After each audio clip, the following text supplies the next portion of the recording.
With over a decade experience spanning media, innovation and education, Abe Ohene Acquaye is an award-winning social entrepreneur and an education enthusiast. A government scholarship recipient, he returned from Russia after his university education and founded AB Review, an education hub that seeks to amplify global educational opportunities for local students. Abel has led the Education Hub to develop initiatives that curate a link between the classroom and the field. Through the Academic Talent Development Program, ATDP, he has conceptualized the award-winning Shark Squeeze High School Challenge, the Ghana Olympiad Academy, and the ATPD Young Scholars Program to provide scholarships and groom the next generation of academic thinkers and innovators, some of whom are currently pursuing their higher education studies in 15 countries across the globe. Abel has worked and consulted for Microsoft Africa, POV Africa, Edif's Extra Max Dubai, and Singapore International Mastery Competition Center to facilitate unique educational technologies and new learning opportunities in Ghana to raise the standard of education in the country. He currently chairs the ATDP Foundation and serves on the board of Scholastic Trust Singapore.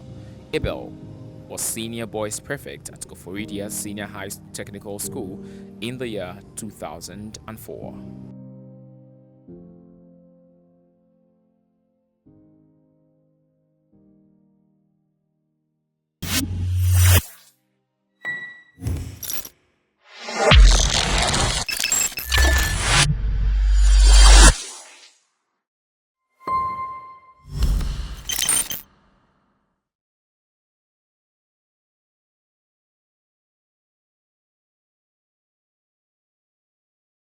All right, thank you very much, Abel. It's an honor to have you on the 54. Thank you very much for having me. Yeah, so today we're going to be having conversations about education in and across Africa. But to start with, could you share with us your personal journey that led you into the world of education? All right, so I would say I've always been an education enthusiast.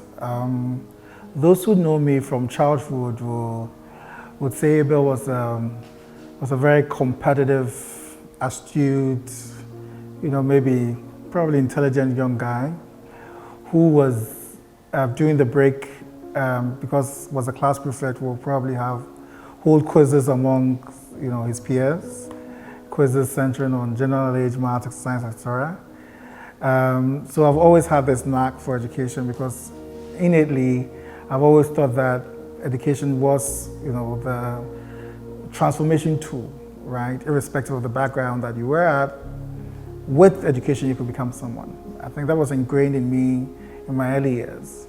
So right from, junior high school, primary, junior high school, through to senior high school. So primary I went to Christian Home, Dansuman, moved on to Shell's Experimental in Tama, and then moved on to Koforidua SecTech, where I offered science. I've always been a very competitive young person up until the final year in high school, where I was head boy. I was part of the Science and Maths quiz team during my time, head boy, part of the debating society. So I was that kind of person who was very driven, always wanted to leverage on extracurricular activities, then got a scholarship to study in Russia, did economics there. And so came back and decided to still focus on the belief I had that education was the transformative tool. And so any gap I found in the space, I came up with a model and decided to sort of find a solution towards it. All right, so Abel, you are executive director for multiple organizations, including Ghana Olympiad Academy, Africa Schools Online, Olympiad Edu Center, and perhaps many others. Could you please walk us through how each of these institutions came to life and what they aim to achieve in the educational landscape of Africa? Great. So as I earlier hinted, I've always wanted to find solutions to what I believe were gaps in the space. And I figured, after working with the Ministry of Education during my national service, that there were quite some gaps. And I kind of at that time figured that there were three main holes in our education system. One was one on information. There was an information gap. People were not getting the right information to make right education decisions based on the school that they may want to attend, whether it's a Bedford school, the course that they may want to pursue, and even the career trajectory that they want to go on. So that was an information gap. The other was we wanted to sort of provide opportunities for students to enhance their portfolio so they become globally competitive. And so we came up with certain modules that will enhance their extracurriculars, right? So we run, for instance, the Sharks Quiz program. We run the Mathematical Smart Tournament. There's Orators Public Speaking Competition. And then we do the Ghana Olympiad Academy as well, which is a module that allows for students to write exams across core competencies globally, right? To do that at a local level and eventually at a global level as well. And then finally, we realized that once they've built this portfolio, we could create avenues and modules that will allow them to get opportunities for scholarships, and study abroad, etc. And so we created the Edu Center, where we are able to place students to some of our partner institutions. Our students are studying about 15 countries by the last count. And it could be from Harvard in the USA, or somewhere in Sweden, or somewhere in South Africa. We have created that opportunities for a lot of students to be able to sort of leverage on these opportunities. So whatever we do, we kind of try to build a small education ecosystem where tools to make right informed decisions, opportunities to enrich their journey, and then sort of create avenues for them to get avenues to get scholarships as they were. So these are the things that we do. And in terms of motivation, as I said, it's anywhere we see a gap in the space, we try to come up with what we believe will be a workable model. And so far, I think all the models we've created seem to have been working. But I mean, you walking us through, and then it sounds so good, it looks so beautiful, but definitely you might have encountered some significant challenges. Could you walk us through some of that? Yes, like anything, right? Anything that you want to do, you should anticipate certain challenges, no matter how well thought through the program is. So for us, I think, especially with some of the models, I mean, I remember when we started with the Sharks Quiz, it was a novelty at that time because, I mean, there weren't a lot of quizzes. It was only one which was quite popular, and we were trying to come up with a certain model that was more all-inclusive, and an all-round kind of competition which featured both English, math, science, and competition on technology around both at the junior Sharks and the senior Sharks level. It was difficult to get, of course, buy-ins from schools, right?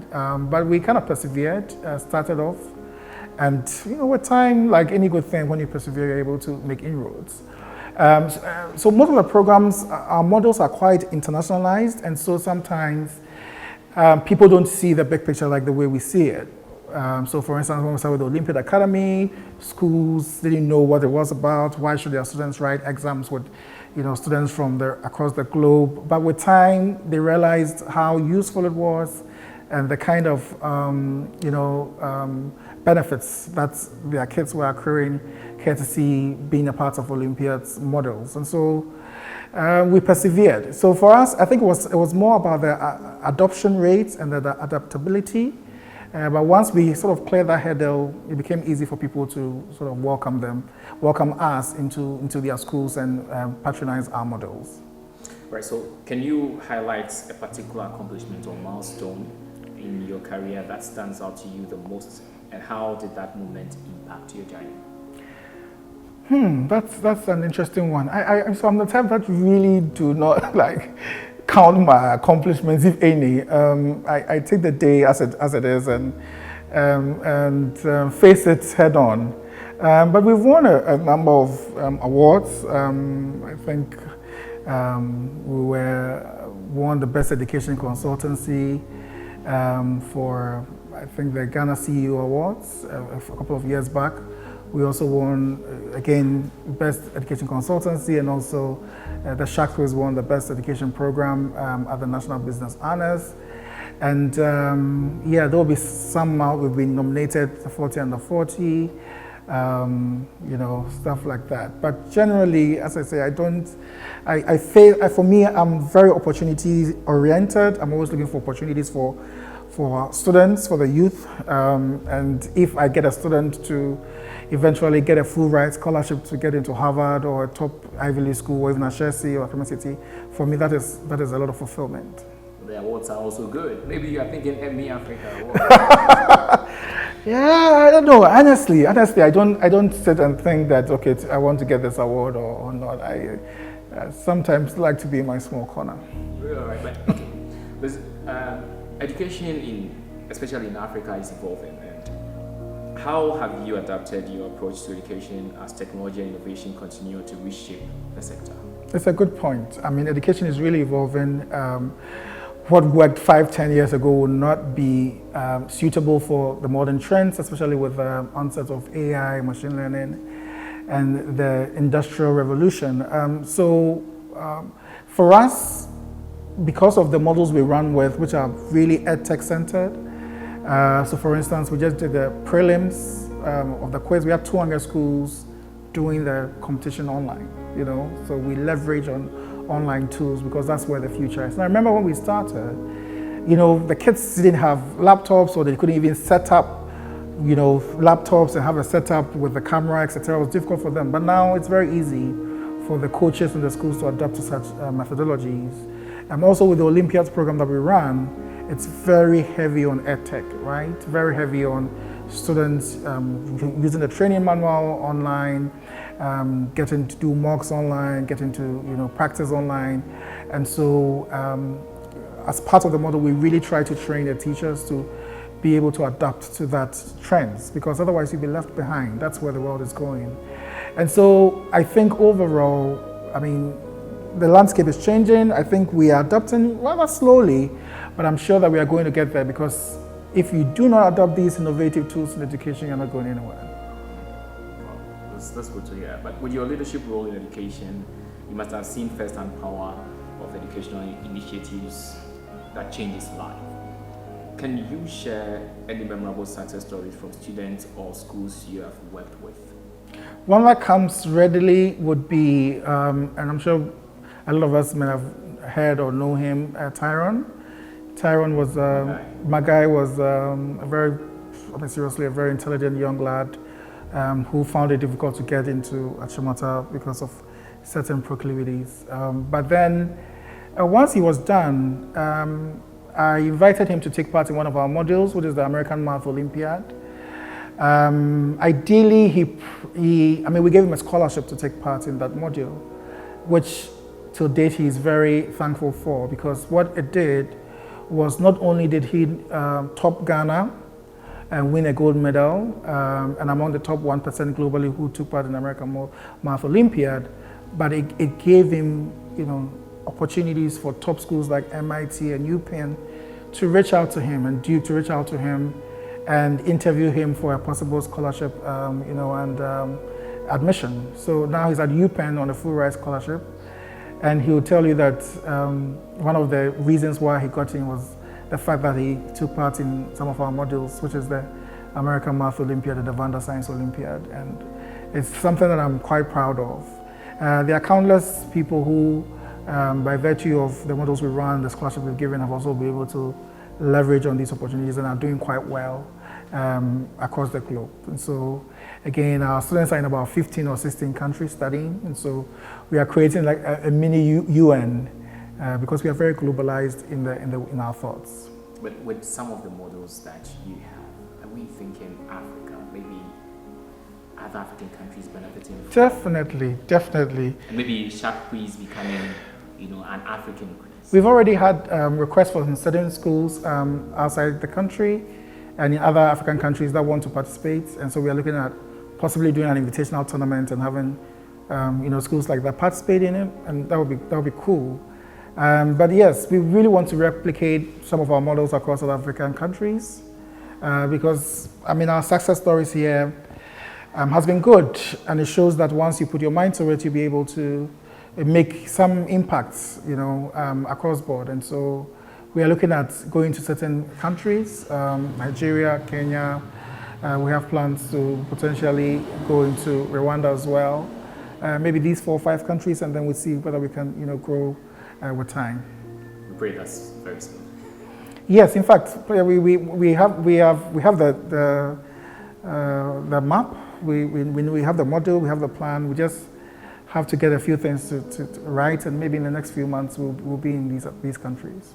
All right. So over the years, you have contributed significantly to the educational sector, not just in Ghana but across the African continent. I mean, when you have other schools from other countries reaching out to you, it means that yes, indeed, you are really impacting life out there. Could you highlight some of the major milestones you believe Africa has achieved in the educational sector? You mean Africa as a continent? As a continent has achieved. That's a difficult one to say because, even though, we are a very youthful continent, right? Because you have to juxtapose what you're doing against what other jurisdictions are doing. And, if you look at what the likes of Asia is really doing in the education setup and how they are training their youngsters to be, not only competent in, the 4 areas and what is really prevalent in the system, but also even building culture, character, charisma among the kids.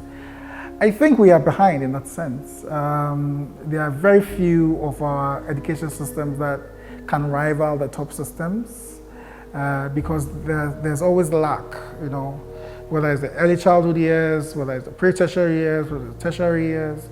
There's always a certain lack that across board in Africa, I see we are lagging behind. And so, yes, we get individuals. Of course, we are a very bright continent who are able to, despite all these challenges, come out and do very well. But I think as a unit, centralized program that will eventually, cause a paradigm shift in education and get the students to think beyond just their borders, we still have quite a lot of work to do. Then, what are some of the works that you think we have to do? We talk of the challenges that, because you have said that we are lacking behind, definitely things are holding us back. What are some of the things that you think are holding us back? Well, so let me mention 2 or 3 things. One is, and I always say this, so again, one of the models we run with the Ghana Olympic Academy is we represent or we take students to take part in international Olympiads. So we are representatives of the International Chemistry Olympiad here in Ghana, International Physics Olympiad, International Geography Olympiad, and a few other Olympiads. And when we go, so these are usually the brightest high school students meeting for a global contest. Now, I've observed over the years when we go, and there's little back in that, first, there are very few African countries participating in these Olympiads. At best, you get 2 or 3 countries taking part in these, maybe Ghana, Nigeria, sometimes Egypt or South Africa.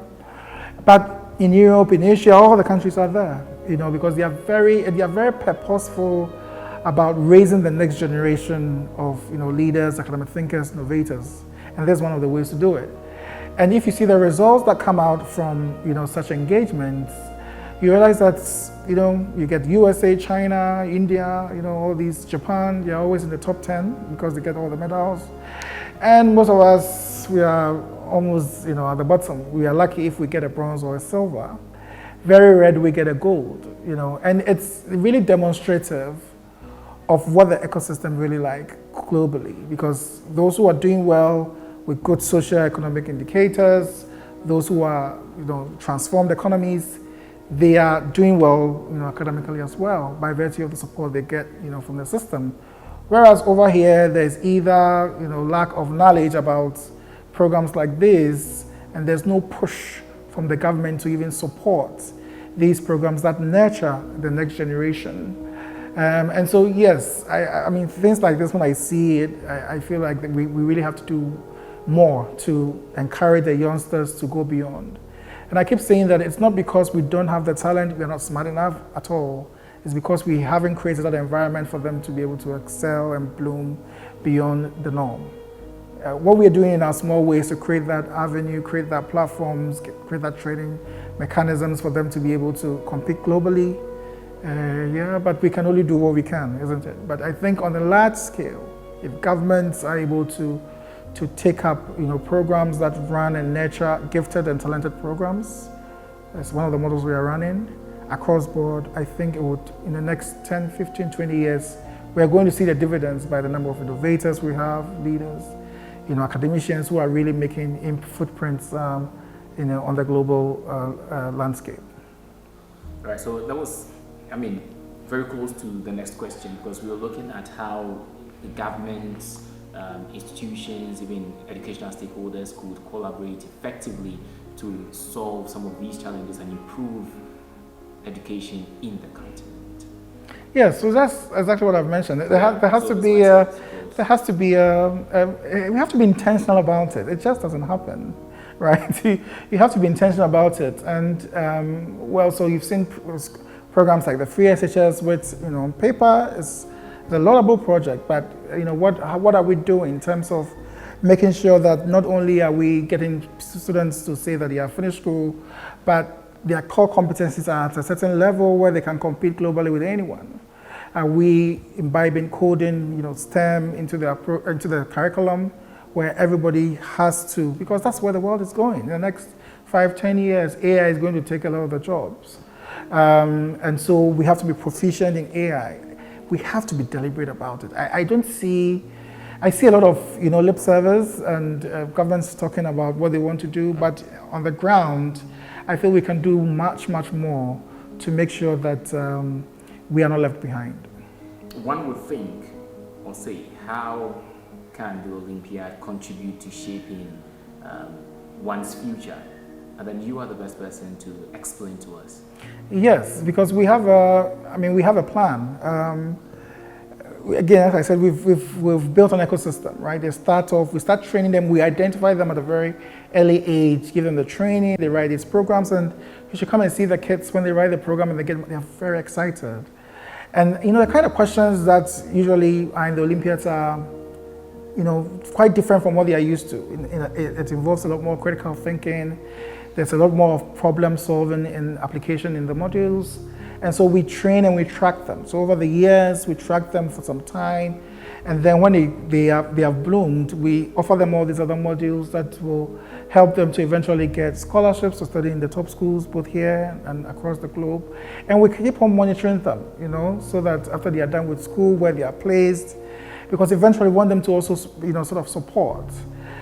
So it's an ecosystem, it's a young one, but I anticipate in the next 5 to 10 years, we'll have a whole big community, and we can pinpoint, let's say, few innovators who have come through our models and are really creating change, as it were.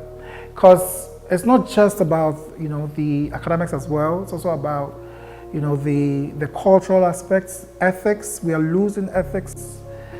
As a young, generation, you speak to the youngsters and no one is accountable to no one, right? So we want to sort of inbuild that leadership, ethical skills and soft skill sets so that they can be able to communicate effectively, problem solving, have a lot of critical thinking, and be confident in themselves so that when they are anywhere, they can represent their nation and they will not be intimidated because they are exposed, right? Exposure is the new currency. So that's what we're doing at the Olympiad. And we feel that in the next 5 to 10 years, we'll have such stories to tell in our own small way. Right, so sir, would you then say that students who partake in these Olympiad programs are most likely to excel in their various fields of endeavor? Oh yes, their probability becomes better because they become exposed. And they are doing difficult stuff. So normal schoolwork becomes very easy for them. And they see possibilities everywhere. So those who do the Olympiads, it really does expand their horizon. And that's what we really want to achieve. So you are in Ghana here, and most people think that it's a program for the elite schools. But let's go to our communities. Are you thinking of maybe decentralizing the program to these communities? Yeah, that's a very good point. We didn't want this to be just the preserve of the elite or those who have the means.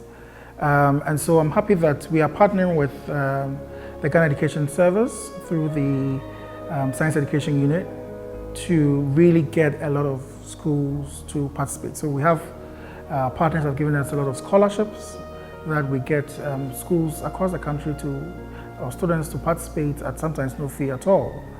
There's a model, a very popular model called the Kangaroo Math. We ran it over here last year. We had close to 10,000 students take part in the model, and a lot of them were from public schools who, probably couldn't afford to take part in that model.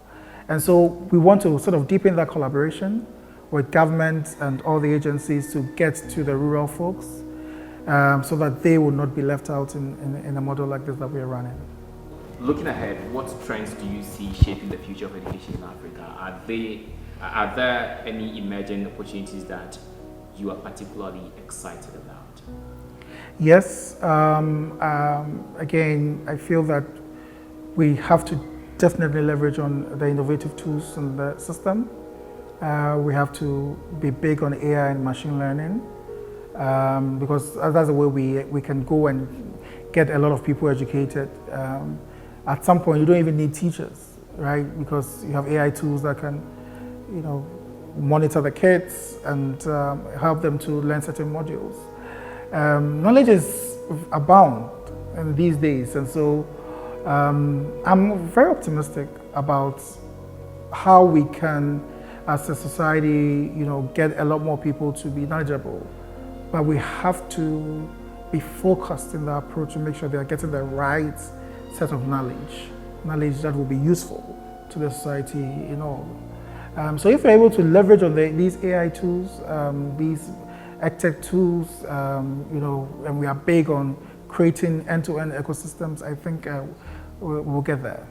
So, I mean, we have this discussion and it's all about the African youth. So what role do you think African students and youth play in driving the future of education when we are looking at getting them prepared for the job market? Yes, so, we have the biggest, I think 65% of the African population are youth. And so there's a lot of work needs to be done because at some point there would be, it's a plus and minus. Plus in the sense that we are active, we have the energy. The minus is that there are no jobs, right? So you have to, there should be a certain plan that will get opportunities for these students. So, entrepreneurship is one of the ways. I always advocate for it. It's not the only way. Not everyone is a born entrepreneur, I'll keep saying, but everybody can learn to be entrepreneurial in their mindsets and thinking. And so as youths, I feel that continents, I feel that government should be very big on providing soft skills for these kids. And now there are a plethora of platforms that provide close to nil when it comes to fees on education models. There's Coursera, there's ALX. There are a few of them, so we have to have a plan to get these kids or these youth to leverage on it so that they are, equipped to be able to get into the workforce. Because if they are not equipped, then you might find them doing, galamsey and a few other things because they don't have the mindset for it. So we have to equip them. It's a tall order, I may say, but it's doable. Others have done it in the past, and it's working for them, so why can't we? I mean, you have done it, so why can't someone else? And then I want to ask you, if you had to offer a piece of advice to an educator, an aspiring educational leader, or a parent, what would that be? Oh, think global, think global. Think beyond the walls of your town, the country. There's a global village we are in. And so you have to think like that. Figure out what others are doing, it's working, and how you can get your kids to do that. And that's why with what we do and all the models we offer, we are very globalized in our orientation. Think global, that's what I'll say. And I mean, we know that you have a vision for Africa's educational sector. But let's say talk of the next 10 years, you have a vision for educational sector, right? What steps are you taking towards it? You tell us what the vision is and the steps you are taking to actualize this very vision for Africa's education sector that you have. And if I say you have, you as a person, Abe Ohene Acquaye, you as an educational leader.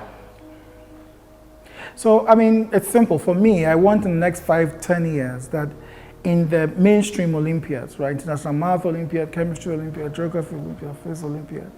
All these big Olympiads that we do, we get the African continent to field students that are able to get gold medals. That's the way, it's as simple as that. That's the way I see it. And for me, that would be a big accomplishment. So in the next 5-10 years, from our side, we are training students here in Ghana to accomplish that feat. Hopefully, we'll be able to get other countries to also follow suit. All right, so it's been inspiring to hear you share your journey and then also to share your perspective on Africa's educational sector. But maybe you may have some last words that you want to share with viewers of the 54 on African News Now. Yeah, thank you for having me. And I mean, I always tell people that you have to learn every day. You never, because every day is a different day, and things are developing so quickly and rapidly that if you do not learn, you would be left behind. You have to learn, unlearn, you have to relearn every day so that you can keep up with the times. And for us, if we're able to make knowledge appealing, learning appealing, I think we will get a good generation of people who are able to face the challenges we are going to face in the next few years head on. And so, I mean, I'm a very eternal optimist. I think we should believe in ourselves, have confidence that we can do it, and I'm sure we'll be able to do it. All right, thank you, sir. Thank you for having me. Okay, thank you very much, Abe Ohene Acquaye, for sharing your remarkable journey with us on the 54 by African News Now. Your leadership and vision continue to shape education in and across Africa, and we hope that we will see your continued success in the field. With your guidance and everything, we will see tremendous change in Africa's educational sector. We have learned a lot from you, and we believe that our viewers on the 54 too have definitely learned a lot from you. With you being leader of Africa Schools Online and the Ghana Olympiad Academy, we believe that moving forward, we'll see a lot of success stories from your office, from the department, and from the sector. Thank you. I am Kofi Opon Ochre. This is the 54.